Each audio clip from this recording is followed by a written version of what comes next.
très heureux de vous retrouver pour une nouvelle édition de l'Agenda Sport sur le plateau de Delta TV. Aujourd'hui, j'ai le plaisir de recevoir l'entraîneur de l'équipe féminine de l'USG, j'ai nommé Véronique Rogerie. Bonjour monsieur. Salut Véro. Avec elle, bien évidemment, nous reviendrons sur la saison de son équipe, qui s'est tout de même pas mal débrouillée, une USG en pleine reconstruction. Nous verrons tout cela, mais auparavant, un rapide coup d'œil sur les matchs du week-end et le déplacement de nos footballeurs à Dunkerque chez la réserve de l'USLD. Des Gravinois qui ont tiré un trait sauf un miracle sur la montée en CFA2 l'année prochaine. Les partenaires de Djoumin Sangaré, notre invité ici même la semaine dernière, ont hypothéqué, ça va mieux dans ce sens-là, on l'a vu dans le Delta Sport d'Aurélien, après leur match nul face au Touquet. Leur chance d'accession, l'USLD, elle, n'a plus rien à prétendre, donc on peut s'attendre à un match hyper ouvert, coup d'envoi samedi à 18h à Dunkerque. Pas de hand, le prochain match de nos joueurs, ce sera le 12 mai à Saint-Maur. Par contre, une rencontre hyper importante pour le BCM ce samedi au Sportica, avec la réception d'un candidat direct, un concurrent direct à cette dernière place des playoffs, à savoir Dijon. Une équipe bourguignonne dans le dur, le BCM est plutôt bien à la maison. Alors, pas le choix, la victoire est indispensable. Coup d'envoi samedi soir à 20h au Sportica. Voilà, il est temps maintenant, je vous avais dit que ça allait être court, d'ouvrir la page invitée avec notre justement invité Véronique Rogerie, l'entraîneur de l'équipe. Alors Véro, ça a plutôt mal commencé, on va dire comme ça, avec une défaite sévère à la maison, 8-1 contre Armentières. Des explications sur ce début de saison complètement raté ? Oui, des explications avec effectivement une reprise de la saison avec un effectif de 12 joueuses présentes le jour de l'entraînement. Effectivement, le jour du championnat, 9 licences avaient été validées. D'accord. Parce ce qu'il faut expliquer quand même, Véro, c'est qu'on est allé vous rechercher. Christian Duhamel vous a appelé pour reprendre l'équipe en main, parce que si vous n'étiez pas revenu, on ne saura jamais, mais à mon avis, mal barré, quoi. Au mois de juin, Christian m'avait contacté. Ensuite, après un moment de réflexion, effectivement, au mois de juillet, j'ai effectivement accepté le fait de revenir à Gravelines pour le foot féminin. Parce que vous aviez permis à cette équipe, c'était un autre temps, de monter de la DH à la D3.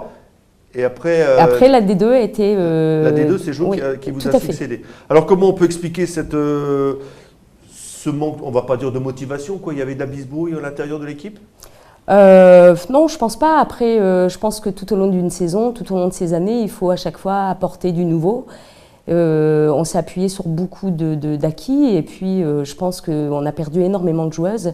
Et après, c'est un peu compliqué. Voilà. Alors, cette équipe, vous avez commencé avec 9 joueuses. Petit à petit, les joueuses sont revenues ou ce sont des nouvelles qui sont arrivées ? Vous avez usé de vos réseaux pour ramener les anciennes ? Alors, j'ai usé de mon réseau pour faire revenir les anciennes, notamment celles qui ont connu la belle époque de la D3, cette montée entre la DH et la D3. À l'époque, les filles étaient très très jeunes. Donc finalement, aujourd'hui, elles ne sont pas si vieilles. Donc elles sont encore opérationnelles et très efficaces. Et effectivement, j'ai aussi, dans mes connaissances, amené d'autres joueuses, des beaucoup plus jeunes, qui, je l'espère, auront de meilleurs jours à Gravelines. Oui, à n'en pas douter. Alors après, il y a une victoire, une autre défaite à Arras, mais sur un score beaucoup plus modeste de 1. Puis après, une série de matchs nuls. Vous sentiez cette équipe en progression ? Oui, tout à fait.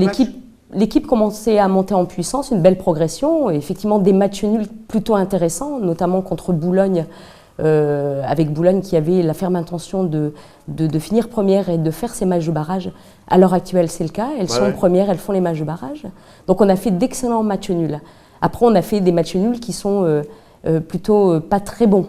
Dans le jeu. Je prends l'exemple de Lambersart où on est allé faire un match nul chez elle alors qu'on pouvait prétendre à autre chose. Oui, parce que Lambersart n'a réussi qu'un nul durant sa saison. C'est contre nous. Voilà. Donc ça, c'était un gros coup au moral, effectivement. Chose inversée au match retour. Et pourquoi Lambersart, ça n'a pas marché ? Inefficacité devant le but, tout simplement. Des occasions, vous en aviez, mais impossible. Plein. Et ça, on bute. Parce qu'ils ont encaissé 89 buts. 89 buts, oui. Et nous, on a réussi à en mettre aucun chez elles. Ah oui. Donc ça, c'était compliqué. Par contre, effectivement, au match retour, chez nous… Oui, alors 10-0. 10-0, voilà. Rien à dire, circuler. Voilà, c'est ce qui aurait dû être fait au match aller. D'accord. Donc au final, Véro, une 7e place. Oui. conforme à vos prétentions du début de saison, ou vous vous êtes dit, oulala, ça va être dur? Ça va être difficile. L'objectif, c'était de maintenir cette équipe en DH. Donc, je pense que l'objectif est atteint. L'objectif était aussi de bâtir cette équipe. Donc, je pense que cette année, on a mis les fondations. Voilà. Vous avez recréé un noyau? On a recréé un noyau. On a essayé de fermer un peu les plaies de la saison dernière, parce que c'est ce que je disais. Elles ont fait énormément de matchs à 9 la saison dernière. Elles ont perdu énormément. Et on redémarre une saison à 9. Effectivement, ça réouvre des plaies. Et ça, au fil de la saison, au fil des matchs, pardon, on a réussi à refermer cette plaie et trouver autre chose. Et ça, c'est important. Et ce noyau s'est bâti autour de Véronique Rogerie ou... Oui, et puis de cadres existants dans l'équipe. Je prends Cathy Févert, Manon Pinès, Mel Garot. Il y avait des cadres, Jamila. J'en oublie, mais il y a beaucoup de cadres qui étaient présents et qui ont aidé effectivement à la progression de cette équipe. Donc vous fédérez autour de ce projet de reconstruction avec ces joueuses. C'est important. Et la suite, vous la voyez comment? Alors il y a des jeunes qui viennent les jeunes arrivent effectivement. En plus, les jeunes qui arrivent, elles ont 16-17 ans, donc c'est très intéressant parce qu'effectivement, il peut y avoir une très grande progression avec ces joueuses et on peut effectivement arriver à moyen terme à retrouver cette D2. Ouais, il y a des bons... Il y a du potentiel. Potentiel dans... Oui, tout à fait. Ce sont des Gravinoises? Ce sont des non, filles du non. groupe, Elles sont... Alors, il y a... je prends l'exemple de Laurine Jeannequin qui habite Landretin-le-Nord, donc un petit village qui est... côté d'Arles. Qui est à côté de Marquise. Donc, toutes ces joueuses-là sont effectivement... C'est des filles que vous avez ramenées? Oui, c'est des filles que j'ai ramenées, oui. Elles sont, d'ailleurs, elles sont là dans l'auto. C'est des filles qui viennent avec moi et que j'ai ramenées. Et je pense qu'il y a encore énormément de filles comme ça à ramener sur Gravelines. Et quand on voit, en marge de tout ça, quand on voit l'ancienne Gravelinoise qui va partir jouer à Lyon?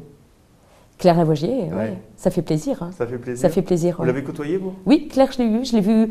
Alors Claire, je l'ai vue tout petite parce qu'elle faisait un championnat masculin et mon filleul, que je suivais, j'étais sa première fan, donc je suivais tous les samedis sur les terrains et il jouait toujours contre Claire. Donc je parle de ça, Claire avait 6 ans.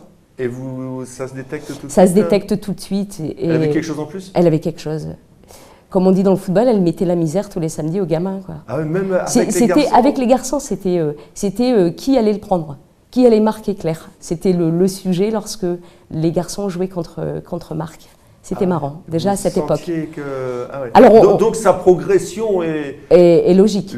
Je ne dis pas qu'elle n'est pas sans boulot, parce que, mais il y a du travail, mais elle est logique. On se le disait. Le talent, il était là, indéniable. La volonté, surtout Claire. Une grande volonté, donc qui amène à énormément de choses. Vous étiez allé la voir quand elle était Tout à fait, samedi, oui. Bon, écoutez, la fin de saison, donc maintenant c'est terminé, l'USG finit 7e. L'année prochaine, on repart pour faire beaucoup mieux ou... Beaucoup mieux.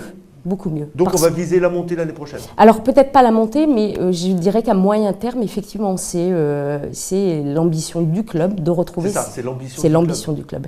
Le club a remis les moyens, c'est-à-dire que le club a fait appel à un manager général qui a pour mission un premier chantier, le foot féminin. Le foot féminin, ça va être, si l'on peut dire, le vaisseau amiral de l'USG? Voilà. Il faut absolument reconstruire et restructurer le foot féminin. Donc en passant par effectivement à moyen terme une remontée en D2, mais ça passe par de nouveau la mise en place d'une équipe 19 ans, une école de football. Ouais, voilà, il faut retravailler la base pour pouvoir monter le mur, on va dire. Aujourd'hui, les fondations sont posées. Oui, donc l'équipe phare du littoral, ça reste l'USG au niveau féminin. Il faut que ça revienne. Il faut que ça revienne, Gravelines. Et les moyens sont mis ou vont être mis pour... Ils vont être mis, je pense, Christian, c'est la volonté de Christian Duhamel, de refaire du foot féminin, Gravelines, le club phare du littoral. Écoutez Véro, j'espère que ça se fera, il n'y a pas de raison. Oui. Et puis si le projet est bâti autour de vous, en plus il faut aller jusqu'au bout. Il faut aller jusqu'au bout, on se donne les moyens, effectivement. Vous allez aller jusqu'au bout? Tout au bout. Merci Véro. Voilà, écoutez, il est temps de mettre un terme à cette émission. La semaine prochaine, bien évidemment, ce sera un autre Joachim Puoni, n'importe quoi. Yuri Kalenga, vous connaissez? Oui. Eh bien, ce sera lui qui sera à votre place. D'accord. Un autre champion, Yuri, qui viendra nous parler justement de son combat contre les BDF. Mais auparavant, vous aurez retrouvé Aurélien pour le Delta Sport avec Cédric Alloy, bien évidemment. Nous, on se retrouve la semaine prochaine. D'ici là, passez une bonne fin de semaine et un bon week-end. Au revoir Michel.